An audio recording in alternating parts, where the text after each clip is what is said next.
Confused. কিন্তু আমরা আজকে আন্দোলনের আগেই কালকে জানিয়ে দিয়েছিলাম যে স্থায়ী সমাধান না আসা পর্যন্ত আমরা আমাদের দাবি থেকে আমরা আমাদের রাজপথ থেকে সরব না।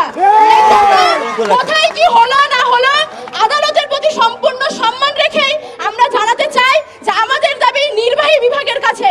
তারা আইন আনুক, তারা কমিশন গঠন করুক, তারা সংসদে বিল পাস করুক এবং আমাদের এক দফা দাবি মেনে নিক। সকল গ্রেড মিলে সর্বোচ্চ 5% কোটা, এর বেশি আমরা মানি না।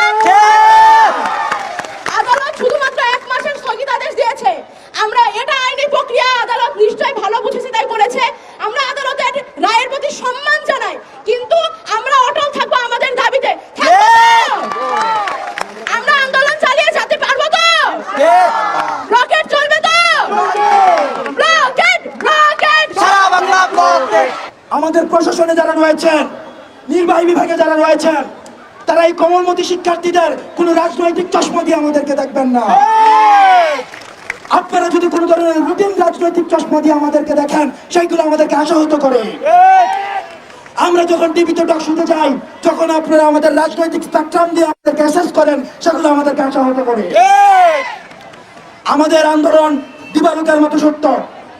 আমাদের ব্যাকএন্ডে কোনো গেম নেই, আমাদের ব্যাকএন্ডে কোনো উদ্দেশ্য নেই। আমাদের ব্যাকএন্ডে যদি কোনো উদ্দেশ্য থাকতো তাহলে প্রশাসনের সাথে আমরা সমন্বয় করতাম না, গণমাধ্যমের সাথে আমরা সমন্বয় করতাম না। আমাদের যেহেতু আন্দোলন সুস্পষ্ট, প্রকাশিত এবং দিনের আলোর মতো সত্য, সুতরাং আমরা আমাদের আত্মবিশ্বাস রয়েছে কোনো অপশক্তি, কোনো হামলা, কোনো মামলা, কোনো ব্লেমিং, কোনো ট্যাগিং আমাদেরকে রাজপথ থেকে পিছু হটাতে পারবে না।